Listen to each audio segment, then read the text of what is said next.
जी, मैं I am doctor असना वसीम। मैंने अपना डीपीटी किया है यूएल से और उसके बाद मैंने एमएस किया है न्यूरो मस्कुलोस्केलेटल में। मतलब मेरा मेजर न्यूरो रहा है और पहले मेरा मेजर कार्डियो था, कार्डियो पल्मोनरी। फिर उसके बाद मैंने स्विच किया और I am member of advisory board. और जैसे उन्होंने बताया I am currently working as a lecturer की मेरी पोस्ट है और उस पर डेजिग्नेशन है सेंट्रल पार्क मेडिकल कॉलेज।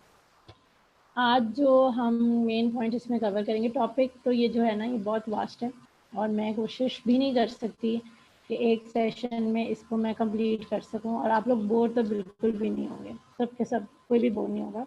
तो सबसे पहले हम कोई भी रिसर्च हम करते हैं, सबसे पहले आपने बहुत इंपॉर्टेंट बात जो रिसर्च के लिए, कुछ लोग हो सकता है यहाँ पे बहुत जूनियर भी हो, कुछ अभी फर्स्ट ईयर में हो, सेकेंड ईयर में हो, मुझे नहीं पता कि कौन कौन से ईयर में है, लेकिन अगर हमें पहले से सारी मोटी मोटी चीज़ों का पता हो तो बहुत आसानी हो जाती है। वरना बहुत लोग पैनिक करते हैं, बल्कि मैं बहुत पैनिक हुई थी। ठीक है, तो आप लोग कोई हाँ या ना में कोई रिस्पॉन्स ज़रूर दें ताकि मुझे समझ आए कि आप लोग सारे यही हैं। तो पहले हम बात करेंगे, आपको एकदम से ना वो 9th सेमेस्टर में या 9th सेमेस्टर के शुरू में कहना शुरू कर देंगे साइनॉप्सिस होगा। ये यूएल में बहुत इसका मसला आता है, मतलब एकदम से कहते हैं जी साइनॉप्सिस को डिफेंड करना होगा। खैर मेरा साइनॉप्सिस का डिफेंस यानी अपने साइनॉप्सिस को भी आपने डिफेंड करना था। रिफा में खैर हमने एमएस लेवल पे किया था, तो मैं आपको सारा बताऊंगी कि रिसर्च साइनॉप्सिस क्या होता है, कुछ जर्नल गाइडलाइन ओवरऑल हर यूनिवर्सिटी की, हर कॉलेज की एक सी होती है साइनॉप्सिस की। फिर हम रिसर्च करते क्यों हैं, फिर मैं थोड़ा थोड़ा करूँगी सारा कुछ ताकि आप लोग बोर ना हो। ये कौन है?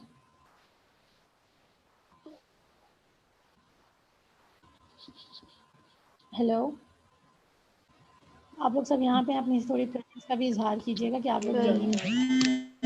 सर म्यूट जी जी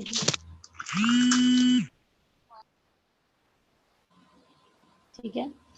अच्छा, अब हम स्टार्ट करते हैं। ये थोड़ा सा ओवरव्यू हो गया इसका, क्या कहते हैं।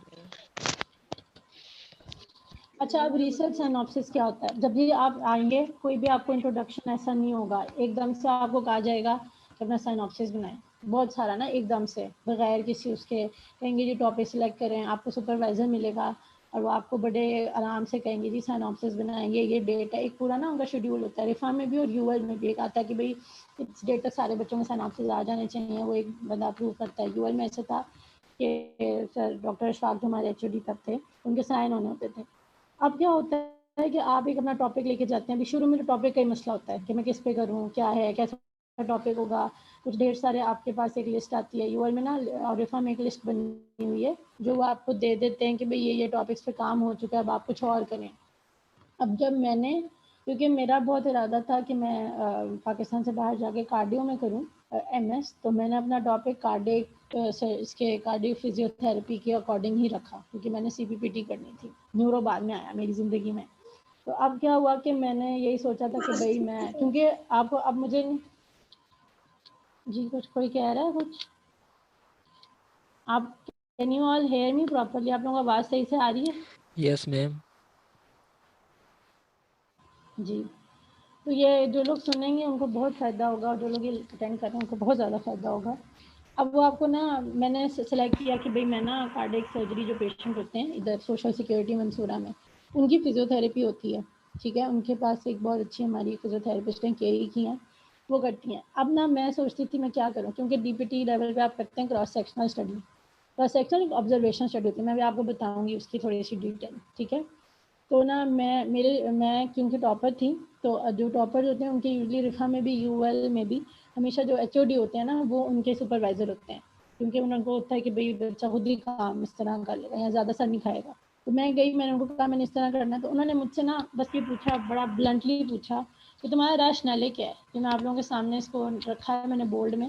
उन्होंने पूछा रैशनैले क्या है। अब क्योंकि आप नए नए होते हैं, उस ज़माने में, मेरे टाइम पे खैर ज़माना तो नहीं है, खैर इतनी पुरानी भी बात नहीं है, तो वो कहते हैं कि रचनालय क्या, क्योंकि सारा वो पीएचडी है, वो एचओडी थे, उन्होंने तो उनको तो नहीं ना पता, इसको बच्ची को नहीं पता रचनालय क्या। तो वो आपसे हमेशा पूछेंगे, हर कोई पूछेगा। आप डिफेंस देने जा रहे हैं साइनॉप्सिस का, आप अपनी रिसर्च कहीं लेके जा रहे हैं, आप पब्लिश कराने जा रहे हैं अपना आर्टिकल, आप अपने थीसिस को डिफेंड कर रहे हैं, आप कुछ भी कर रहे हैं, वो आपसे कहेंगे भाई रचनालय क्या।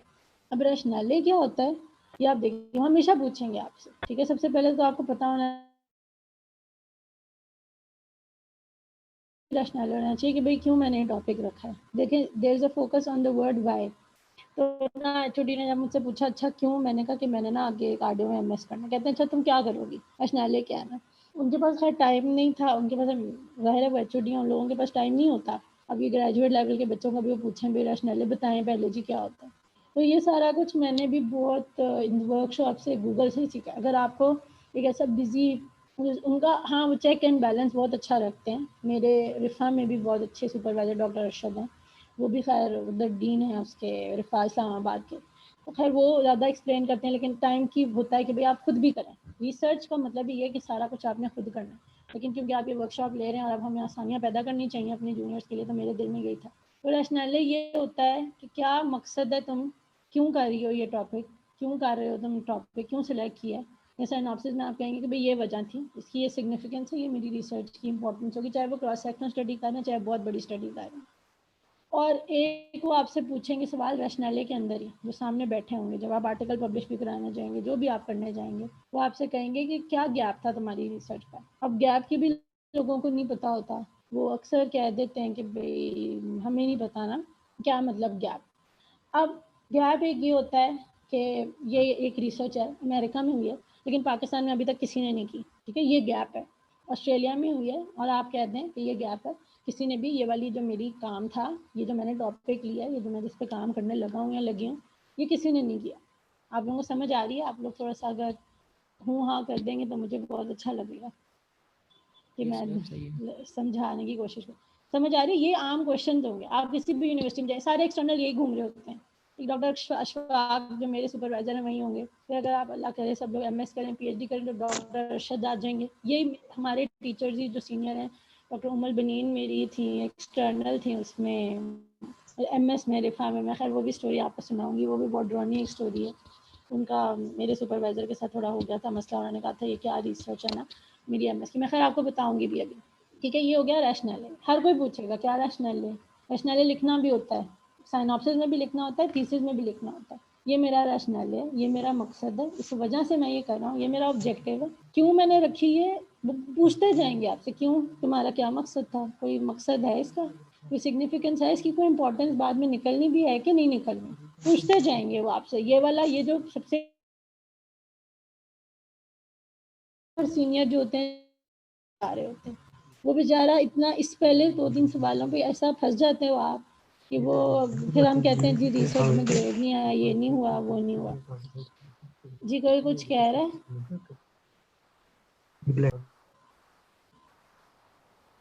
अगर किसी को कुछ पूछना है तो जरूर पूछें। मैम आपकी आवाज़ कट रही है। ये वाली बात समझ आई है? यही बता दे अभी भी। यस मैम सही है।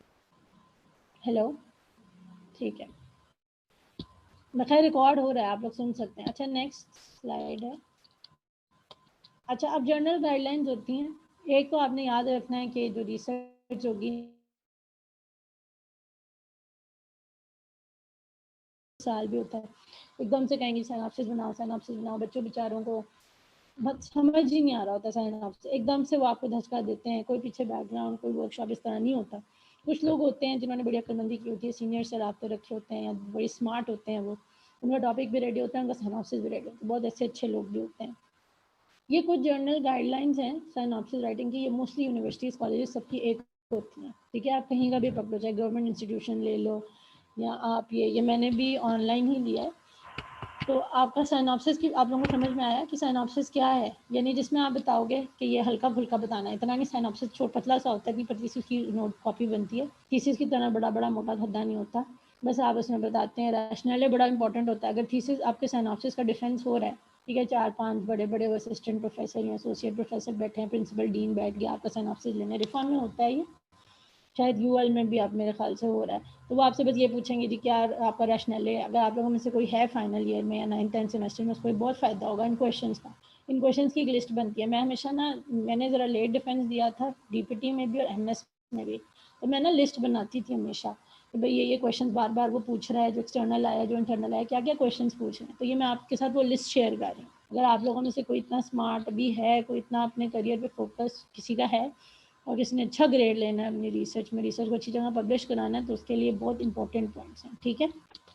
ये मैंने इसमें बस ये बताया है कि आपको 1 साल मिलेगा या 2 आखिरी सेमेस्टर मिलेंगे। अब ये जो साइनॉप्सिस की ऑर्गेनाइजेशन होती है ना, एक होता है इंट्रोडक्शन, ठीक है। ये देखें दोबारा इंट्रोडक्शन में, तो फ़र्ज़ करो मेरा जो डीपीटी में टॉपिक था ना वो था satisfaction of cardiac surgery patient जिसका कैबेज जो बाईपास नहीं होते, तो satisfaction of cardiac surgery patients regarding post operative physical therapy वहाँ पे होती नहीं है, तो चेस्ट का सारा क्लियरेंस करते हैं, सारा रेशा और बलगम निकालते हैं चेस्ट फिजियो करके।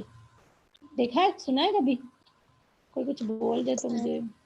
जी मैम, वो पर तो सर्च करते हैं। हाँ, उसकी सेटिस्फैक्शन का मैंने टूल भी खुद बना लिया। मैंने ना खुद बनाया क्योंकि मेरे सुपरवाइजर डॉक्टर अशफाक थे, वो पीएचडी स्कॉलर हैं, उन्होंने बड़ा डिजाइन भी कर दिया। मेरा टूल मतलब मैंने जो क्वेश्चन बनाया था ना खुद बना लिया घर में, मैंने इंटरनेट से नहीं लिया, हालांकि ऐसा करना होना नहीं चाहिए। तो जब मैं डिफेंस देने की ना उनसे पूछा तो मेरे पास एक बड़ा साइन, मैं बड़ी शौकी हो गई। मैंने कहा देखें जी एचओडी ने तो मेरे टूल पे साइन भी किया कि वह अप्रूव। हालांकि ऐसा नहीं होता, आप कोई क्वेश्चन खुद घर बैठ के बना रहे हैं, उसकी पहले पायलट स्टडी होती है, वो अप्रूव होता है फिर। लेकिन मैंने बहुत हरकत की, और इस तरह भी हो सकता है अगर हम चाहें तो, अगर हमारे पीछे बड़ी बैक स्ट्रॉन्ग हो ना तो हम कर सकते हैं। अच्छा, अब देखिए इंट्रोडक्शन में वो आपको कह देंगे, इंट्रोडक्शन के लास्ट पैराग्राफ पे लिखें रिसर्च गैप। गैप ये भी हो सकता है कि भाई मैंने आपको जैसे बताया अमेरिका या ऑस्ट्रेलिया में हुई है रिसर्च, आप कहेंगे पाकिस्तान में नहीं हुई, तो मैं करना चाहती हूँ, मैं करना चाहता हूँ, वो कहेंगे अच्छा जी ठीक है दिखाएं। प्रूफ भी हो सकता है, कोई मांग ले तो वहाँ पे सर्टिफिकेट का बंदा भी बैठा हो सकता है सामने। फिर क्या होता है रिसर्च गैप, ये भी होता है कि कुछ कह देते हैं कि मेरी ये लिमिटेशन थी। फर्स्ट करें एक रिसर्च हुई है फीमेल्स पे हुई है खाली, उसने कहा मैं मेल्स पे नहीं कर सका या नहीं कर सकी, आप कहेंगे कि ये रिसर्च फीमेल्स पे हुई है, मैं मेल्स पे कर रहा हूँ, ठीक है। तो ये भी रिसर्च गैप होता है। आप लोगों को समझ आ रही है कि गैप क्या है, कि एक चीज़ नहीं हुई उसको आप फिल कर रहे हो। फिर पर्पस बताना है, मकसद वही कि भाई मैं क्यों कर रहा हूँ, क्या मुझे, जब इस पर बहुत साइनॉप्सिस पे वो जोर देंगे। तो रिफा में जब मैंने इसका डिफेंस दिया था, अपने आरसीटी थी मेरी, तो वो यही क्वेश्चन थे, अच्छा क्यों, क्या तुम्हें क्या मतलब वो आपसे बस डायरेक्ट यही पूछना, लफ्ज़ नहीं बोलते कि तुम्हें क्या तकलीफ है ये कर रहे हो तुम। फिर ऑब्जेक्टिव, आपका जो ऑब्जेक्टिव है वो बहुत स्पेसिफिक होना चाहिए, इसका स्मार्ट वर्ड आता है, बहुत स्पेसिफिक, उसको आप मेजर कर सकें, उसको ये हो गया आप उसको अचीव भी कर सकें। मैंने एक ऑब्जेक्टिव रखा है तो मैं उस तक पहुँचूंगी, ये नहीं कि मैंने एक नामुमकिन चीज़ सामने रखी है। फील्ड से रेलिवेंट हो और टाइम बाउंड हो, ये नहीं है कि आपके पास एमएस में 6 महीने साल है, आप कह दो नहीं मैं 5 साल की रिसर्च कर रहा हूँ, ऐसे नहीं कर सकते आप। फिर हाइपोथेसिस होता है, ये आप साइनॉप्सिस में लिखते हैं, थीसिस में भी लिखते हैं, लेकिन आपने बताना है कि मैं ये 1 मिनट ट्रीटमेंट है या मैं ये एक चीज़ देखना चाहता, मतलब मेरा जैसे आप कह लें मैं देखना चाहती थी कि सेटिस्फाइड है patient post operative physical therapy से क्या बाईपास का कि नहीं। मेरा अल्टरनेट हाइपोथेसिस ये होगा कि मैं चाहती हूँ कि हाँ हो वो सेटिस्फाइड, लेकिन नल ये है कि पेशेंट नहीं है सेटिस्फाइड। फिर आप कुछ डेफिनेशन ऐड करते हैं मोटी मोटी, जो आपके बड़े बड़े लफ्ज़ होते हैं टॉपिक के ना, टॉपिक भी लोगों के बहुत लंबे लंबे होते हैं। मैं आपको अपना, मेरा एमएस का टॉपिक बहुत लंबा है, ठीक है। आप सब यहीं मौजूद हैं, कुछ लोग तो चले भी गए। हेलो जी मैम आ रही है। आप लोगों को समझ आ रहा है तो आप थोड़ा सा यस फीडबैक भी मैम, दें। यस जी मैम। अच्छा, फिर इसको हम करेंगे आगे। अच्छा, फिर होता है आपका स्टडी डिज़ाइन, जैसे अभी क्रॉस सेक्शनल ऑब्जर्व, मैं आपकी स्टडी डिज़ाइन है ना पूरे नीचे हैं, वो मैं एक एक करके थोड़ा बताऊँगी। सेटिंग, फर्ज करें मैं किसी क्लिनिक से पेशेंट लेना चाह रही हूँ, कोई हॉस्पिटल है, तो ये ज़रूरी बातें हैं, ये सब मेंशन करना बहुत ज़रूरी होता है। ड्यूरेशन, जैसे आपका 6 महीने साल का होता है ना एमएस और डीपीटी लेवल पे, आप सब इधर ही है मेरे ख्याल से, कोई एमएस से आगे लेवल का नहीं है यहाँ पे, है ना। फिर होता है सैम्पल साइज आप कैलकुलेट करते हैं, बहुत तरीके हैं इसके लिए यूएल के पास, जो यूनिवर्सिटी ऑफ लाहौर है, उसके पास बायोस्टैटिशियंस हैं, रिस्पेक्टेड सर कामरान, उन्होंने मेरी बहुत हेल्प की, सर सलान है। और लेकिन रिफा में आपका सुपरवाइजर ही करता है, उनके पास बायोस्टैटिशियन प्रॉपर नहीं है, सैम्पल साइज के लिए होना चाहिए, ठीक है। फिर सैम्पलिंग टेक्निक बहुत ज़्यादा, कि भाई जैसे फ़र्ज़ करें मैंने अपनी रिसर्च की थी, तो अब मैं चाहती थी कि सिर्फ कार्डियक सर्जरी पेशेंट वाले जो है ना, कि बाईपास वाले फर्ज करें, मैं चाहती हूँ वो इंक्लूड हो मेरी सर्जरी में, बाकी नहीं तो वो निकल जाएंगे, ठीक है। कुछ रिसर्चेज होंगी कि आप कहेंगे नहीं सिर्फ मेल्स आए मेरी रिसर्च स्टडी में, फीमेल्स ना आए, तो फीमेल्स एक्सक्लूड हो गए। जैसे कुछ मेंटल इलनेस के लोग होते हैं, मतलब जो दिमागी तौर पे स्टेबल नहीं है, उनको नहीं डालना, तो वो एक्सक्लूड हो गए ना, आपको समझ आ रहा है। फिर सैम्पल सिलेक्शन में भी एक्सक्लूजन क्राइटेरिया आता है। हो सकता है कि सैम्पलिंग टेक्निक में मेरे पास डायग्नोज आए कि भाई हाँ इसका बाईपास हुआ, उसकी प्रॉपर फाइल है। आप लोगों को समझ आ रही है मैं क्या कह रही हूँ? यस मैम, क्लियर है। Yes ma'am. हाँ, ठीक है। फिर है डाटा कलेक्शन इंस्ट्रूमेंट। अब देखो जैसे फर्ज करो आप लोगों में से कोई है वो कुछ पेशेंट है जिनका बैलेंस नहीं ठीक ना, मतलब कोई भी पेशेंट हो सकता, कोई भी ना, ये वैसे मैं एग्जांपल दे रही हूँ, इतनी अच्छी एग्जांपल शायद ना हो ये। आपने उसके बैलेंस पे काम करना है तो आप लोगों ने बर्ग बैलेंस स्केल का सुना होगा, है ना। तो फर्स्ट करो मैंने बैलेंस पे काम करना है, मैं देखूँ कि अच्छा इसका पहले बैलेंस का स्कोर इतना था, अब मैंने एक्सरसाइज या मैंने इस बंदे पे काम किया, अब कितना हो गया ना। तो कलेक्शन, डाटा कलेक्शन इंस्ट्रूमेंट आपके टूल्स होते हैं। जैसे मेरा वो सेटिस्फैक्शन का मैंने खुद ही घर बना लिया था कि हाँ पेशेंट सेटिस्फाइड है, हाँ वो नहीं है, अच्छा वो इतना है, बड़ा अच्छा उसका रिजल्ट आना। जाहिर है अगर कोई फिजियोथेरेपिस्ट उसके बल रेशा और सारा एनेस्थीसिया से आपको पता है रेशा हो जाता है, वो निकाल रहा है तो पेशेंट यही कहेगा हाँ मैं बड़ा सेटिस्फाइड हूँ। तो मेरी बड़ी वो ऑब्वियस सी रिसर्च डीपीडी लेवल पे, वो इतनी अच्छी जगह पे पब्लिश भी नहीं हुई वो इधर, लेकिन मेरी जो एमएस वाली है वो बहुत अच्छी है। इसका भी मैं भी आपको एग्जांपल दूंगी। खैर वो फर्स्ट एक्सपीरियंस एक अलग चीज़ होती है। फिर डाटा कलेक्शन प्रोसीजर का बहुत वो आपका हो सकता है, जो सामने डिफेंस लेने बैठे हैं वो बहुत ही औखा सा बंदा हो, वो आपके कहे अच्छा तुमने कैसा डाटा कलेक्ट किया, ओरिजिनल डाटा था भी कि नहीं था, इस पर भी वो बहुत जज करेंगे, आप वो झूठे तो नहीं है, बहुत जजमेंटल से हो जाते हैं वो। कैसा आपने कलेक्ट किया, आपने कौन सा वेरिएबल लिया, कौन सा टूल मैं आपको बताती हूँ। अब जैसे मेरे डीपीटी वाले पे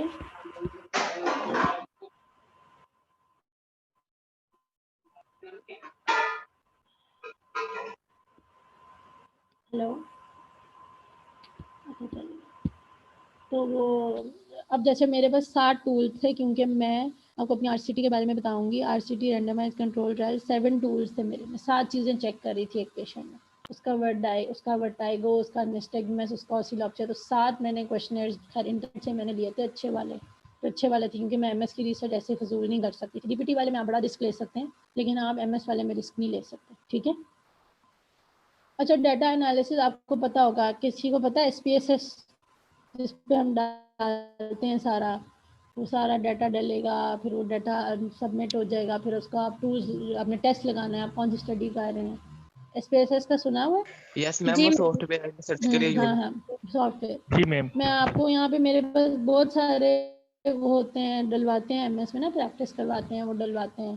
वो भी हम एक रिसर्च में अब्बास भाई के साथ हम करेंगे कि एसपीएसएस पे डाटा कैसे डालना है, और फिर उस पर कौन सी स्टडी पे कौन सा टूल लगाना है, अगर सॉरी कौन सा टेस्ट लगाना है, वो फिर बहुत डिटेल हो जाएगी। वो हो सकता है अगर किसी बच्चे को वैसे ही हेल्प चाहिए हो अलग अलग ना, कि वो उसकी तौर पे क्या कहते हैं पर्सनल तौर पे, तो वो बंदा कर सकता है। इसमें हर किसी का अलग अलग होगा ना, जर्नल नहीं, लेकिन हाँ स्पेसेस पे डाटा कैसे डालना है ये मैं ज़रूर सिखा सकती हूँ, मैंने बहुत डाटा डाल लिया।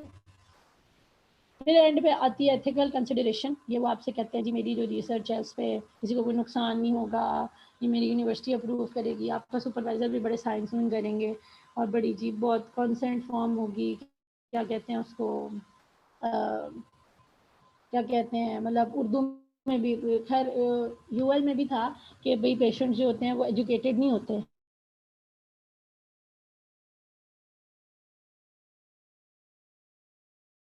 इफ़ा में भी हमने उर्दू में भी बनाए थे। फिर है आपका, एक मिनट, ये हो गया आपका, ये भी हो गया ये। अच्छा फिर वो रेफरेंस, कोई भी चीज़ आपकी जो होती है ना थीसिस में या साइनॉप्सिस, वो आपकी खुद की नहीं होती, आपको हर पैराग्राफ हर पेज के लिए, इवन हर लाइन के लिए रेफरेंस चाहिए, वैसे स्क्वायर ब्रैकेट में या दूसरे ब्रैकेट में डले होंगे। आपको पता है ना रेफरेंस डालने भी मैं बात भाई से ज़रूर कहूँगी कि वो एक रिसर्च इस पर रखें। बच्चों को रेफरेंस डालने भी नहीं आते, एंड नोट नहीं डाला होता, उसके ऊपर वर्ड पे नहीं डालना बेचारों को आ रहा होता, बहुत मसला होता है। फिर उधर से मतलब किसी एक को आ जाता है तो पता नहीं अपने आप को लड़की या लड़का क्या समझता है, फिर बड़ा आसान करके दूसरों को करके देते हैं, तो बड़ा मुश्किल, मतलब खुद करें। फिर एक तो ये होता है कि इंसान खुद सीखे, खुद करे और दूसरों की भी मदद करे, दूसरों को भी करे। और दूसरी कैटेगरी वो आएगी हमारे पास जो पैसे देते हैं, उनका सब कुछ बन जाता है, और मुझे वो बहुत बुरे लगते हैं, ठीक है। जो खुद सीखेगा खुद करेगा वही मेरे ख्याल से आगे पीएचडी लेवल तक, जिन्होंने बाहर जाना है वो जा सकते हैं, क्योंकि रिसर्च बाहर जाने के लिए और पीएचडी करने के लिए बहुत इम्पोर्टेंट। फिर एंड में आपका परफॉर्मा क्वेश्चन है, बर्ग बैलेंस स्केल है, मेरा एक वर्टाइगो का क्वेश्चन था, एक मेरा ऑसिलोसिया था आंखों का, क्योंकि मैं 5-7 चीज़ों पे काम कर रही थी, उसके 7 क्वेश्चनर्स थे। फिर कॉन्सेंट फॉर्म होता है इजाज़तनामा, पता है ना आप लोगों को, जी मैम। उसके जो इजाज़तनामा होता है उर्दू में भी होता है जी, इंग्लिश में भी होता है, उसके आपके साइन होंगे, उसके साइन होंगे, बड़ा सिग्नेचर्स का होता है। रिफा वाले खैर बहुत ज़्यादा स्ट्रिक्ट, एमएस लेवल पे बहुत होता है। फिर एक एथिकल रिव्यू बोर्ड कमेटी होती है एमएस लेवल पे, रिफा में यूएल में भी थी। वो आपको एक लेटर देते हैं जी आपके नाम का, उसमें उनकी स्टैंप लगी होती है, वो कहते हैं हाँ ये बंदा ये रिसर्च कर सकता है या कर सकती है, ठीक है। अब जो अगला है वो बेसिकली अब ये है कि आपने रिसर्च करनी क्यों है। एक तो इसलिए करनी क्योंकि आपको डिग्री नहीं मिलेगी, सीधी सी बात है। अगर मैं पाकिस्तान की बात करूँ, सही है ना, नहीं देंगे वो डिग्री, टाल देंगे आपको, 1 साल लगाना पड़ेगा, 1 सेमेस्टर लगाना पड़ेगा। ये बात समझते हैं ना आप लोग? Yes ma'am. फिर एविडेंस बेस्ड प्रैक्टिस, फिर लेवल्स ऑफ एविडेंस की बात करेंगे, और फिर आगे थोड़ी सी और टाइप्स की बात करेंगे। अब रिसर्च क्यों करनी है? अब आपको पता है रिसर्च चाहिए, मैं सर्च नहीं कर रही, जो मैंने कोई नई चीज़ नहीं की मैं उसको दोबारा कर रही हूँ, ठीक है। तो पहली बात तो ये कि मैं इसमें इसकी डिटेल में नहीं जाऊंगी। हमने रिसर्च इसलिए करनी है डीपी लेवल पे क्योंकि डिग्री नहीं मिलेगी, एमएस पे भी मैंने इसलिए करनी है क्योंकि मुझे एमएस की डिग्री नहीं मिलेगी, सीधी सी बात है, ठीक है। और मैं रिसर्च नहीं करूंगी, मेरे आर्टिकल नहीं पब्लिश होंगे, मेरा प्रमोशन नहीं होगा, पहले तो जॉब ही नहीं मिलेगी एकेडमिक्स में। क्लिनिक तो आप जितने मर्जी खोल लें, कोई एतराज़ नहीं है, एकेडमिक्स में नौकरी नहीं। मेरा आर्टिकल पब्लिश हुआ है तो मेरी ये जॉब के, अब तो खैर मेरे HEC रिकग्नाइज में मेरे 2 हो गए हैं, शुक्र है। आर्टिकल बहुत सारे होंगे, प्रमोशन नहीं होगा, ठीक है, रिसर्चेज नहीं होंगी। आप लोग समझ रहे हैं मैं क्या कह रही हूँ?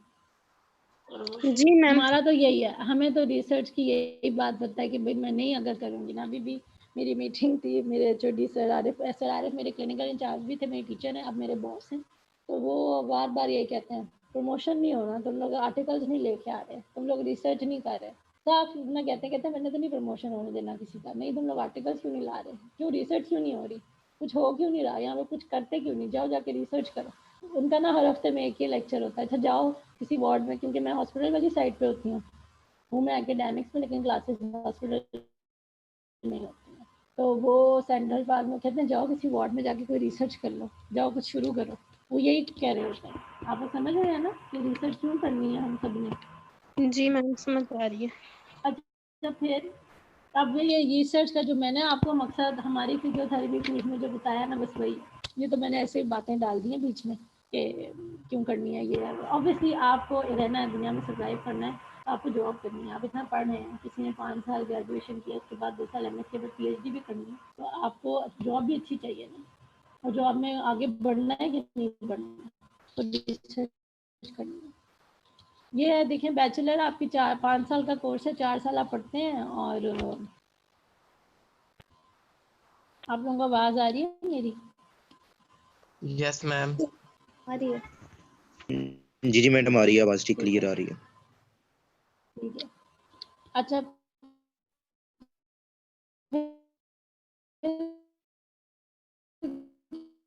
क्या होता है कि 9 सेमेस्टर में वाला डाल देते हैं कि शुरू करो। मास्टर में वो क्योंकि 4 सेमेस्टर होते हैं 2 साल, तो 3rd सेमेस्टर में वो क्या देते हैं पूरा 1 साल के भाई, क्योंकि रिसर्च ज़्यादा है। और जब हम इंशाल्लाह सब PhD करेंगे, और मैंने भी करनी है, आप सब ने भी करनी है अल्लाह करे, तो उसमें बस वो आपकी रिसर्च ज़्यादा होती है, आपको पता होगा कि PhD इज रिसर्च।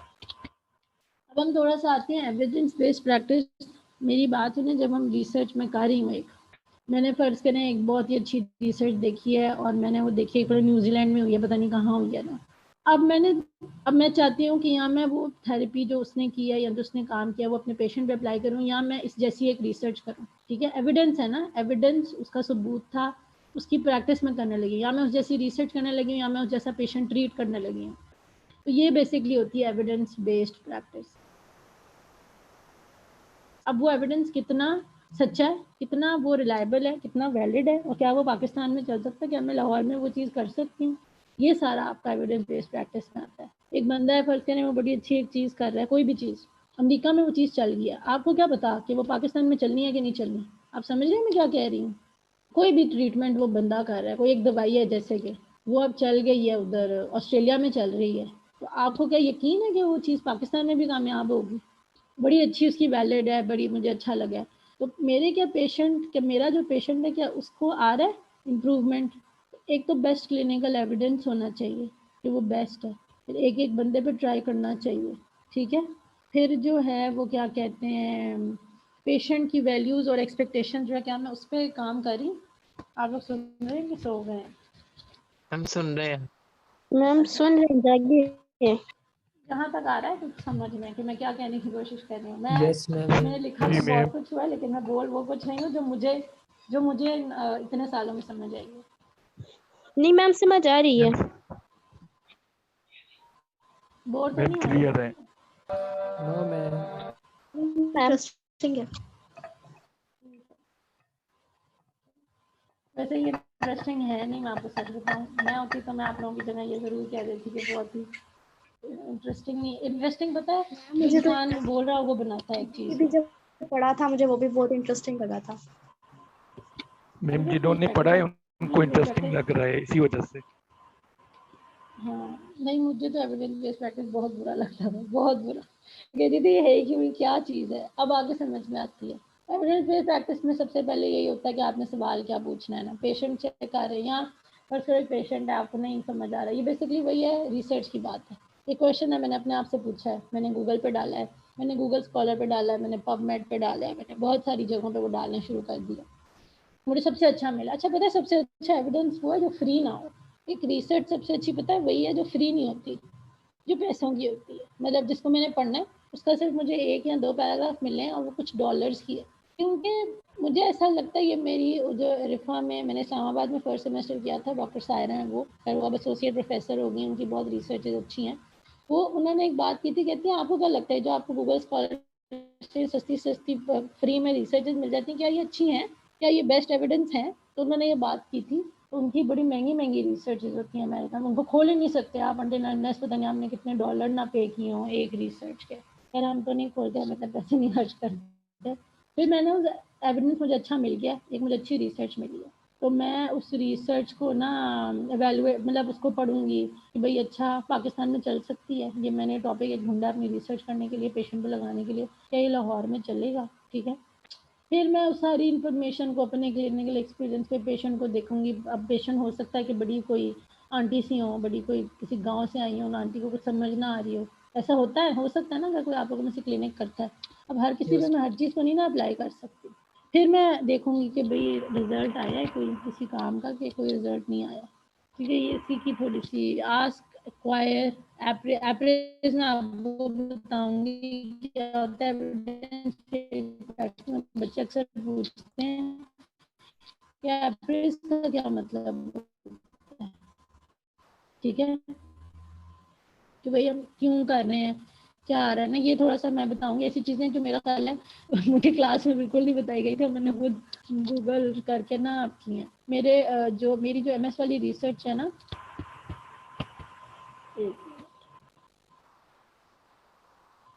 फ़ायदा देगी इसको,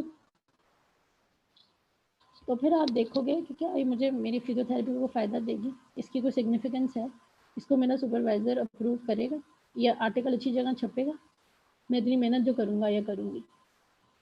और एप्रेजल के लिए सबसे यही बात है कि आपने देखना है कि उसकी रिसर्च का टॉपिक आपको बड़ी अच्छी लगी है, वो रिसर्च आपको नहीं पाकिस्तान में नहीं, सबसे पहली चीज़ तो आपने देखनी है कि पाकिस्तान में हुई भी है कि नहीं। पता चलेगा कि बहुत सारा। जी जी मैम आपकी आवाज कट रही है, काइंडली चेक कर लीजिएगा। जी, बाकी सबको भी हो रहा है इशू मेरी नहीं आवाज़ मैडम, का? क्लियर आवाज आपकी क्लियर आ रही है। आई थिंक हाँ बासित अभी लोग आपके Just इंटरनेट का कोई इशू होगा, या आप रीज्वाइन करें लीव करके, ठीक है, तो देन नहीं इशू होगा आपको। ठीक है। लड़कियों का लगता है कोई इंटरेस्ट नहीं होता रिसर्च में, हालांकि पता नहीं है। यस अब मैम, क्या होता है लड़कियां कि बाहर आपने नहीं चेक कर जाती। लिया कि वो लड़कियों का होता है, मुझे बहुत है, पहले मुझे मेरी भी बहुत जान जाती थी, लेकिन अब जब से मेरी जॉब हुई है ना, जब वो रोज़ मुझे एक ही लेक्चर मिलता है बार बार, रिसर्च करो, तो मुझे यही लग रहा था कि पता नहीं मैं नहीं करी, सारी दुनिया रिसर्च ही कर रही है, मैं अकेली नहीं कर रही। अच्छा फिर वो आपने देख लिया कि आपने बड़ी मेहनत की, आपने हफ्ता डेढ़ लगा के बहुत सोच समझ के आपने कहा नहीं तो पाकिस्तान में नहीं, आपने ये भी चेक कर लिया बड़ी वैलिड है, बड़ी रिलायबल है, बड़ी अच्छी है, मैं ये कर भी सकता हूँ पाकिस्तान में, ठीक है, ये आपने एप्रेस कर लिया उसको अपने मुताबिक, ठीक है, आपका सुपरवाइजर भी बड़ा खुश हो गया। अब ये है लेवल्स ऑफ एविडेंस, ठीक है। लेवल्स ऑफ एविडेंस के लिए मैं अगली एक पिक्चर दिखाती हूँ जो मुझे ज़्यादा पसंद है, ये वाली। अच्छा सबसे नीचे होता है एनिमल स्टडीज में लेबोरेटरी टेस्ट नहीं हम कराते, ठीक है, ये जी ये टेस्ट है, ये सबसे नीचे लेवल का है, तो सबसे अनइम्पोर्टेंट, जो कंसिडर नहीं करना चाहिए। फिर ये आप लोग शायद याद भी करते हैं ईबीपी में ना, एविडेंस बेस्ड प्रैक्टिस में हम याद भी करते हैं, ये टेप ये चार्ट करते हैं ना, मैंने किया था, हमें करवाते हैं याद। Yes ma'am. Case series, case report, ये मैं सारा एक्सप्लेन करती हूँ। फिर केस कंट्रोल, फिर कोहोर्ट स्टडीज, फिर आरसीटी एमएस मास्टर डिग्री जब आपको मिलती है उसके लिए लाजमन है आरसीटी, मैंने की है। वैसे वो कह देते हैं अगर कोई बेचारा बहुत ही माठा बच्चा है तो उसको कहते हैं कि भाई तुम कर लो क्रॉस सेक्शन। फिर सिस्टमैटिक रिव्यूज और फिर मेटा एनालिसिस। अब मैं आप लोगों को बताती हूँ, सबसे अच्छा मेटा एनालिसिस होता है जो आप करते हैं पीएचडी लेवल पे।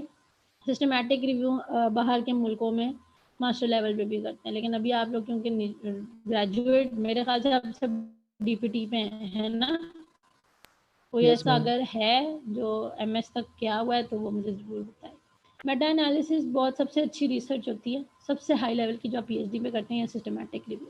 इसमें ढेर सारे स्टैटिस्टिकल मेथड लेके, ढेर सारे सिस्टमैटिक रिव्यू को लेके उसको अप्रूव करते हैं, यानी उस पर काम करते हैं और उसको देखते हैं, उसको चेक करते हैं। कोई हज़ार कंबाइंड रिसर्च लेके उसका एक टॉपिक बना के उस पर काम करते हैं। बड़े स्टैटिस्टिकल टेस्ट होते हैं, इस पर बहुत मेहनत होती है, ठीक है, पीएचडी वाले करते हैं, हम भी करेंगे इंशाल्लाह। सिस्टमैटिक रिव्यू होता है कि मेरे पास एक टॉपिक था, उस टॉपिक पे कोई 100-200 रिसर्च। अब मैंने भी ना जब अपनी आरसीटी की एमएस पे, मैंने भी एक थद्दा ना पूरा, मैं आपको शायद कभी दिखाऊं, एक मोटी सी बुक थी सिस्टमैटिक रिव्यू, उसकी जो रिसर्च मैं कर रही थी ना उसकी सारी उससे रिलेटेड कोई आप कह लें 257 रिसर्चेज हुई थी, वो सिस्टमैटिक रिव्यू में बाइंड हुई थी। मुझे मेरा टाइम बच गया मेरा कि मैं एक एक पढ़ती, उसमें सिस्टमैटिक रिव्यू हुआ था। वो 257 रिसर्चेज एक ही किताब की फॉर्म में मुझे सिस्टमैटिक रिव्यू की फॉर्म में मिल गई। मैंने उसी से सारा लिटरेचर सब कुछ लेके कर लिया। समझ आ रही है मैं क्या कह रही हूँ? कि 100 आरसीटी हुई होती हैं Yes. या 200 आरसीटी हुई हैं एक जैसे टॉपिक पे, उसको लेके उसको एक पीएचडी स्कॉलर ने कंबाइन करके उस पर ढेर सारा उसको सिस्टमैटिक रिव्यू करके उसका करोड़ 5-6 लोगों ने बड़ी मेहनत की है। उसके बाद उन्होंने कहा हाँ ये ठीक है, उसके बाद एक और रिजल्ट निकाला उन्होंने, इसको कहते हैं ये। इसकी डिटेल में हम नहीं जाएंगे क्योंकि ज़ाहिर है सिस्टमैटिक रिव्यू और मेटा एनालिसिस मैंने नहीं किया अभी, पीएचडी वाले ही करते हैं, या कोई मास्टर वाला बहुत अच्छा हो जो बाहर के मुल्कों में करते हैं वो सिस्टमैटिक रिव्यू करते हैं, ठीक है। आरसीटी क्योंकि अब ये रैंडमाइज कंट्रोल ट्रायल क्योंकि मैंने अभी रिसेंट किया, तो इससे आप मुझसे जितना मर्जी नॉलेज लेना, मैंने बहुत मेहनत से किया है। इसमें बेसिकली ये होता है रैंडमाइजेशन कहते हैं रैंडमली लेना। मुझे नहीं पता, इसमें ब्लाइंडनेस बहुत इंपॉर्टेंट, ब्लाइंडनेस तुम लोगों ने ईबीपी में पढ़ी होगी। 2 ग्रुप होते हैं इसमें, 20 बंदे एक में ले लें, 20 एक में, वो आपका निकलेगा सैम्पल साइज, 40 टोटल होते हैं।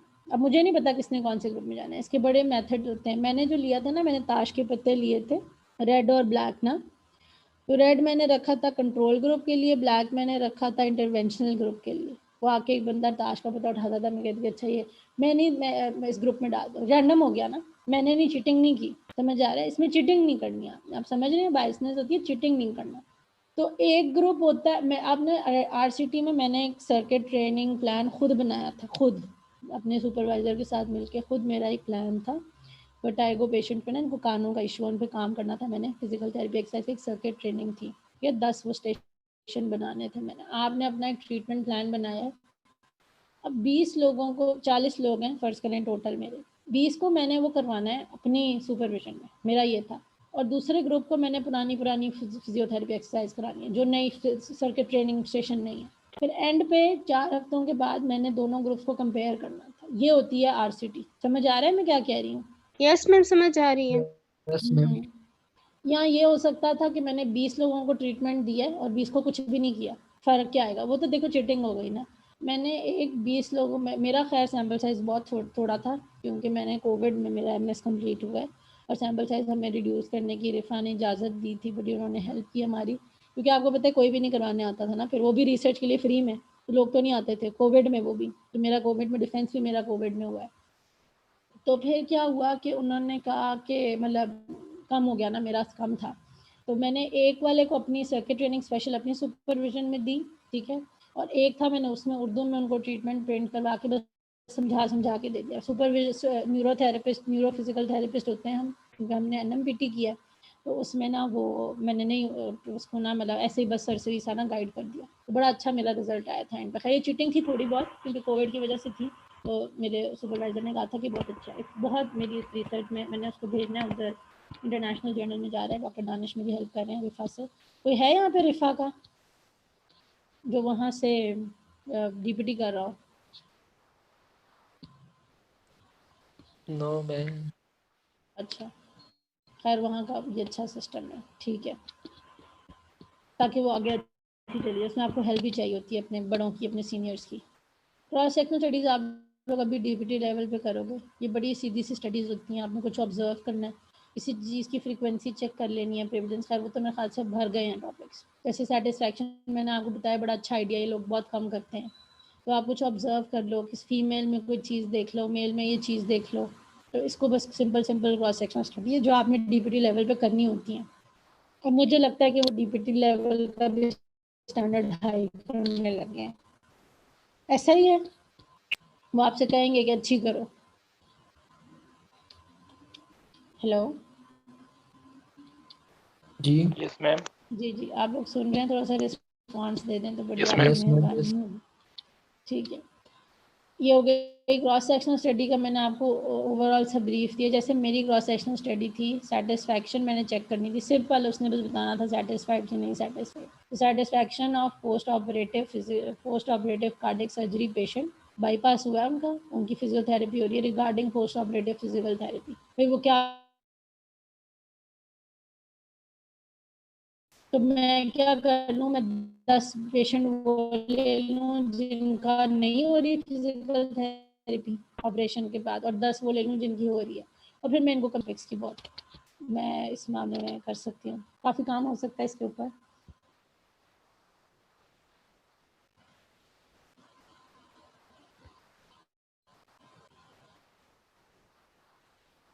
जी hello, can you all hear me?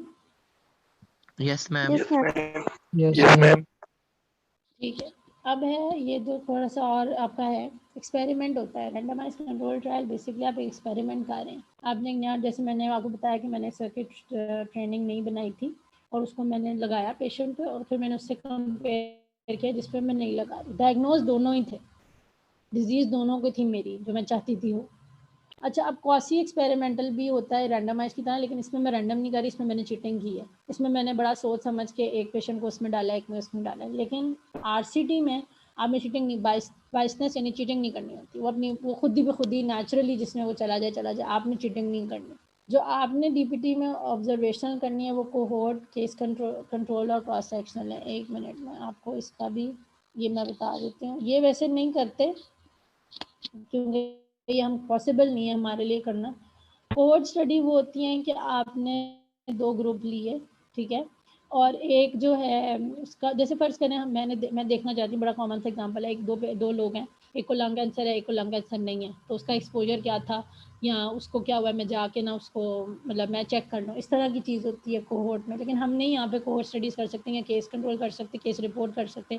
Case control में ये होता है कि मेरे पास ना एक वो है, एक बंदा है सही है और एक बंदा है जिसको लंग कैंसर है, तो मैं पास्ट में जाके देखूँ भाई, ये वो 50-50, 100-100 साल वाली रिसर्चेज होती हैं ये, कि मैं देखूँ उसके मेडिकल रिकॉर्ड चेक करूँ, क्या ये उससे एक्सपोज था, क्या स्मोकिंग करता था या किसी स्मोकर के साथ रहता था। ये वो वाली स्टडीज़ होती हैं, ये शायद ईबीपी वालों ने पढ़ी हुई हैं, रिसर्च जो पढ़ चुके हैं उनको पता होगा ये, ठीक है। तो पाकिस्तान में सबसे अच्छी यही है कि आप क्रॉस सेक्शनल ही करें, ठीक है। आप लोग सुन भी यस रहे मैम। हैं? Yes yes ma'am. मैम। सबसे लोएस्ट लेवल ना ये होता है, ये केस रिपोर्ट्स पर केस सीरीज, इसमें ग्रुप या वो लोग होते हैं पेशेंट्स जिनका कोई होता है, मैंने केस किया, उनकी कोई रिपोर्ट फाइल चेक करनी, इनकी कोई स्टैटिस्टिकल वैलिडिटी नहीं होती, इनका कोई फ़ायदा नहीं है। तो रिपोर्टें पहले ही बनी हुई थी, मुझे क्या फ़ायदा हुआ, मैंने क्या किया, कुछ भी नहीं। केस कंट्रोल स्टडीज़ में ये होता है कि पेशेंट है, उसको कोई स्पेसिफिक कंडीशन थी, आर्थराइटिस था या कोई ऐसी बात थी, तो वो जो है मतलब जिसको कोई कंडीशन थी, एक को वो कंडीशन नहीं थी, अब मैं जाके देखने लगी हूँ उसको कंडीशन किस वजह से हुई है, तो ये इतनी ये नहीं कर सकते। अब किसी को हो सकता है 50 साल पहले वो एक्सपोज हुआ, उससे उसको कैंसर हुआ, अब ये तो नहीं ना हम ढूंढ सकते। अब यहाँ पाकिस्तान में तो हम विदाउट सोर्सेज के नहीं कर सकते। फिर कोहोर्ट है, ये भी ऑब्जर्वेशनल स्टडी है, मैंने आपको बता दिया कि मैंने चेक करना है, या मैंने अल्लाह माफ़ करे ऐसा भी रिसर्च करते हैं, आपको पता है बाहर के मुल्कों में कि एक पेशेंट को कैंसर रेडिएशन एक्सपोज करा के देखते हैं उसको कैंसर होता है कि नहीं होता, ठीक है। ये इसमें है। हम तो ऐसा नहीं ना कर सकते यहाँ पे, बल्कि कर सकते ही नहीं है, पता नहीं क्यों ये स्टडीज़ हैं, लेकिन करते हैं लोग, ठीक है। अब अगर आरसीटी कोई अगर करना चाहता है इस लेवल पर, क्या कहते हैं, डीपीटी लेवल पर भी लोग करते हैं, बहुत अच्छी बात है, वो करते हैं। उनको अगर यूनिवर्सिटी सुपरवाइजर सपोर्ट करे तो ये होता है कि आपकी ये रैंडम सिलेक्शन है, पर इसके लिए 40-50 लोग आपके पास आ गए हैं, ठीक है। आपने कोई कार्ड गेम या वो एक बोल बताना पड़ा हुआ, उसमें किसी पे लिख देते हैं ई एक्सपेरिमेंटल, किसी पे सी, तो जो बंदे की पर्ची निकली उस ग्रुप में चला जाता है। तो ये रैंडम हुआ ना, मैंने चीटिंग नहीं की। तो एक्सपेरिमेंटल जिसमें मैंने ट्रीटमेंट लगाना है, कंट्रोल जिसमें मैंने ट्रीटमेंट नहीं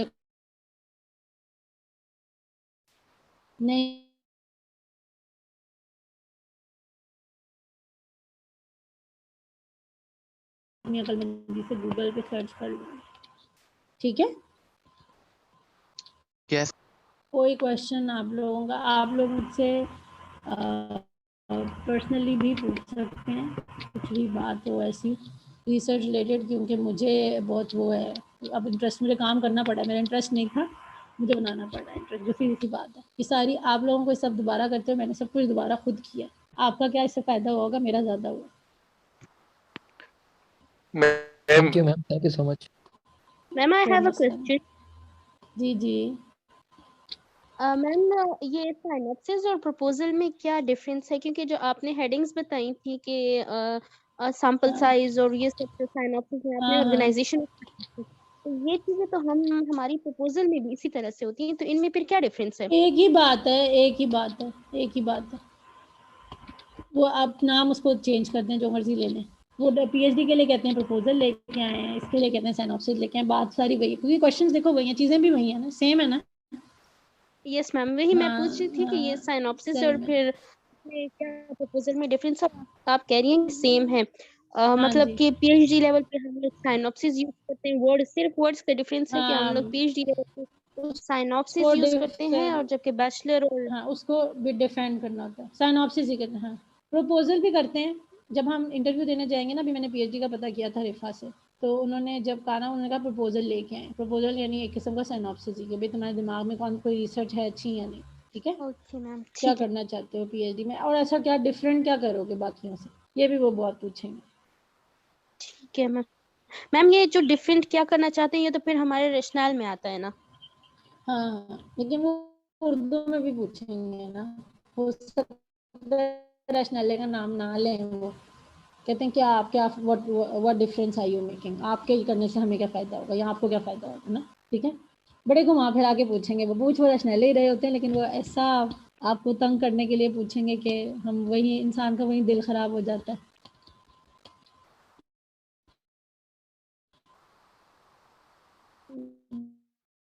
ये है कि जो रिसर्च पब्लिश करवानी होती है, मोस्ट इम्पोर्टेंट ऐसी कौन सी ये टॉपिक के ऊपर बेस्ड करते हैं, या उनके जो आर्टिकल्स हैं उनके ऊपर बेस्ड है, तो इसमें क्या कैसे कर नहीं, हर टॉपिक के लिए ना, हर आपका रिसर्च का जो भी टॉपिक है उसके लिए हर एक जर्नल अलग अलग है, हज़ारों करोड़ों जर्नल बड़े बड़े हैं, लेकिन आपने अपने पाकिस्तान का HEC हायर एजुकेशन कमीशन का रिकग्नाइज यहाँ पे वेबसाइट है, उस पर जाके चेक करना है, और फिर वो बहुत मसला है कार्ड। ये मैंने जो एक मेरा पहला गया उसमें पाकिस्तान जर्नल फिजिकल थेरेपी, जो UL का ही है, वो मेरा चला ही जाना था, क्योंकि एडिटर मेरे अपने सुपरवाइजर थे, वो मेरा हो ही गया, इसका भी बहुत आपको फ़ायदा होता है।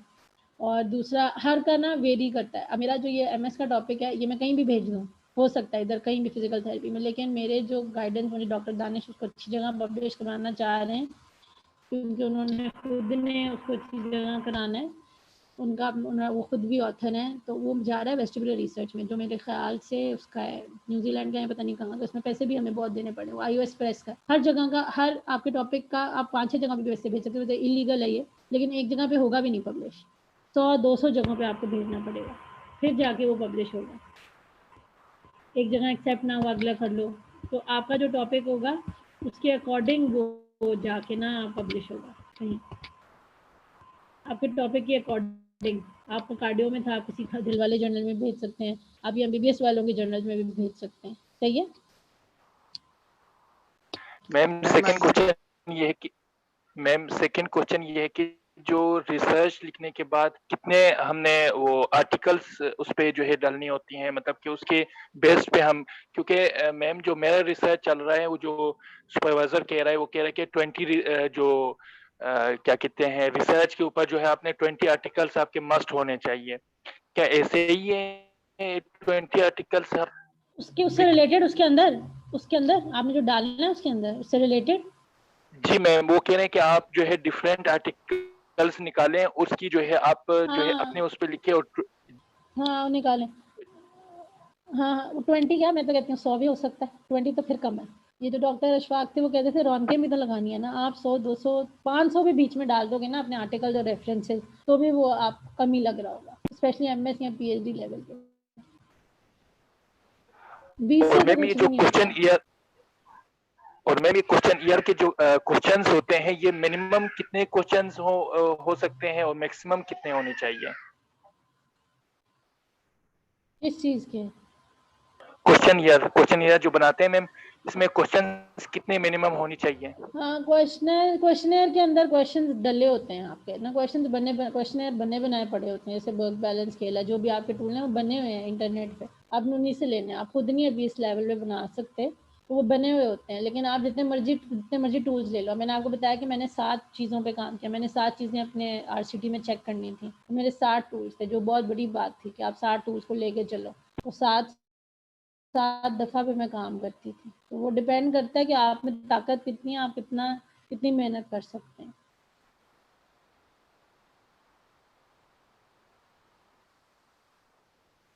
मैम बट सुपरवाइजर ने जो खुद ही क्वेश्चन यार बनाया है, मैंने भी डीपीटी पे खुद बनाया था। हाँ तो बना सकते हैं खुद भी, लेकिन पता है खुद बनाने के लिए उस पर पायलट स्टडी करनी होती है, वो अप्रूव होता है, तो ये अब आपके सुपरवाइजर पर डिपेंड करता है वो आपको किस तरह लेके चल रहा है वो। जी जी मैम, ये पायलट स्टडी के बारे में क्वेश्चन था कि अगर पायलट की हमने करनी है तो इसके लिए कौन कौन से स्टेप्स होते हैं, कि जब हमारा मैं आपके साथ अपना रिसर्च कि हमने भी पायलट सर्वे टाइप था हमारा, उस वक्त हम लोग 6th सेमेस्टर में थे और हमारा कम्युनिटी मेडिसिन उसका तो हम लोगों ने एक सर्वे टाइप, तो उसके लिए हम लोगों ने पायलट स्टडी करी थी, तो उसके जो कौन से स्टेप्स होते हैं, कौन सी ये होता है कि सैंपल साइज कम होता है, बाकी तो सेम ही होता है, लोग थोड़े लेने होते हैं। ये अब मैं कह रही हूँ पायलट स्टडी में बस ये होता है कि लोग थोड़े लेने होते हैं और उसको थोड़े पैमाने पे काम लेके चलना होता है, क्योंकि क्रॉस सेक्शनल जब हम ऑब्जर्वेशनल करते हैं, जैसे आपने बताया कि वो सर्वे था, तो सर्वे वालों का तो बहुत बड़ा सैंपल साइज होता है ना, 200-400 है ना, ऐसे ही है ना। तो इसमें जो होता है कि पायलट स्टडी होती है कि आप थोड़े पैमाने पे करो ना, स्मॉल स्केल होती है, आपने बस एवेल्युएट करना है कि वो जो आपका है, जो आपने नया टूल बनाया, क्या वो फिजिबल है, क्या वो काम करेगा, क्या वो मुझे पैसे उसके पूरे पड़ेंगे, क्या मैं इजीली मैनेज कर लूँगा कि नहीं। फिर आप प्रूव कर देते हैं कि हाँ ये छोटे पैमाने पे काम कर गया, तो पैसे भी सही हैं, कॉस्ट भी कोई इतनी नहीं है, फीसिबल भी है, आम बंदे की समझ में भी आ गया, मेरी भी समझ में आ गया, तो आप उसको ना प्रूव करके अप्लाई कर सकते हैं बड़े स्केल पे। ये होती है बस पायलट स्टडी। आपने की थी पायलट स्टडी? वैसे मैंने पायलट स्टडी नहीं की हुई। हेलो, यस मैम, हमने की थी, तो वो ये कम्युनिटी मेडिसिन का था हमारा, तो उसमें हमारी ये सर्वे थी, तो उस बेस पे था हमने कुछ क्वेश्चंस बनाए थे और उसको अप्लाई किया था। जब हम लोग उसको इंटरव्यू कर रहे थे, इंटरव्यू बेस्ड हमारा वो था जो क्वेश्चनिंग थी, तो हम लोगों ने इंटरव्यू बेस्ड किया था, तो उसके लिए हम लोगों ने स्टडी की थी, डिफरेंट क्वेश्चंस बनाए थे, लेकिन वो था कि स्टेप्स जो थे, जो मेन पॉइंट्स हैं, वही मेरा आपसे क्वेश्चन भी करने का मकसद यही था कि मैं आपसे ये कंफर्म करूं कि ऐसे कौन से स्टेप्स, ऐसी कौन सी मेन बात होगी कि जो हम लोगों ने अपने माइंड में रखना होगा और आगे क्वेश्चंस बनाने होंगे। ठीक है, आप अपनी स्टडी मेरे साथ ज़रूर शेयर कीजिएगा, मैं आपको और गाइड करूँगी। मैंने भी एक पायलट स्टडी करनी है। ठीक है जी। और मैम हेलो मैम, मेरी आवाज़ आ रही है? जी।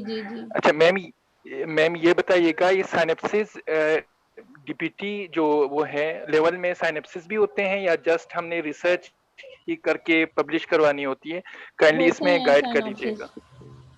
हमारे तो हुए थे डीपीटी लेवल पे, साइनॉप्सिस का डिफेंस सब कुछ हुआ था। अब पता नहीं अब क्या, आप हर कॉलेज और यूनिवर्सिटी का अलग अलग रूल है।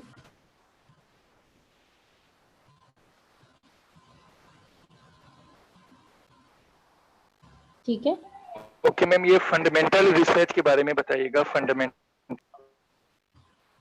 फंडामेंटल का मतलब होता है कि कोई चीज़ जो बड़ी इम्पोर्टेंट हो ना, तो फंडामेंटल का मतलब यही है कि आपकी जो रिसर्च है वो बड़ी इम्पोर्टेंट है या उसकी सिग्निफिकेंस अच्छी आ रही है। आपसे पूछेंगे तुम्हारी रिसर्च की क्या सिग्निफिकेंस है। फंडामेंटल रिसर्च एकेडमिक, यानी आप अपनी डिग्री लेने के लिए कर रहे हो, एमएस की डिग्री लेने के लिए कर रहे हो या पीएचडी की डिग्री लेने के लिए कर रहे हो ना, वो है। ठीक है जी मैम।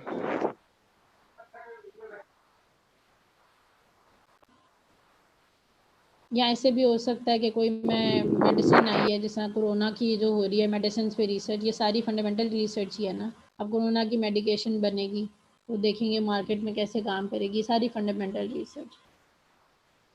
ठीक है। Yes ma'am. मैम फिर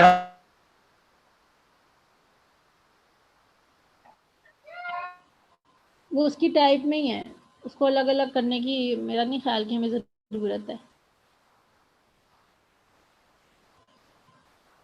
एक्सप्लोर ही कर रहे हैं ना, उसकी टाइप ही है। Okay ma'am. जी और थैंक यू मैम। वेलकम। जी अब्बास भाई। मैम काइंडली आप ये पीडीएफ में शेयर कर लीजिएगा प्रेजेंटेशन। जी जी जी मैं करती हूँ, मैं कर लेती हूँ। आप लोग फीडबैक ज़रूर दीजिएगा।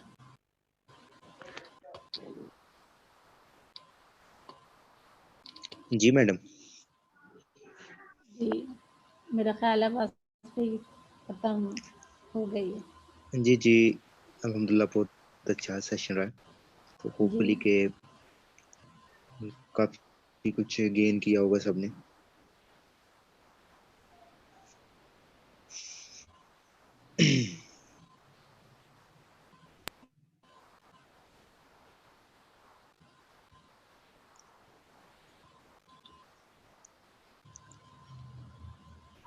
Thank you so much ma'am. जज़ाकल्लाह, आप लोगों का भी बहुत शुक्रिया। मैं फिर जाऊं अब्बास भाई? मैम नेक्स्ट कोई वो एसपीएसएस के ऊपर भी रख लीजिएगा नेक्स्ट सेमिनार। एसपीएसएस पे डाटा के सेंटर करेंगे, अब्बास भाई इस पे रखेंगे। मैं अपना डाटा भी शेयर कर लूंगी आप लोगों से सारा। जी जी जी जी इंशाल्लाह नेक्स्ट वीक या नेक्स्ट मंथ में हम इस पे रखेंगे। ठीक है thank you so much madam for joining us, sharing our knowledge. Jazakallah. Thank you so much. Thank you. Thank you ma'am. Thank you. जी जज़ाकल्लाह जज़ाकल्लाह। अल्लाह हाफिज़। अल्लाह हाफिज़ मैम। अल्लाह हाफिज़। अल्लाह हाफिज़।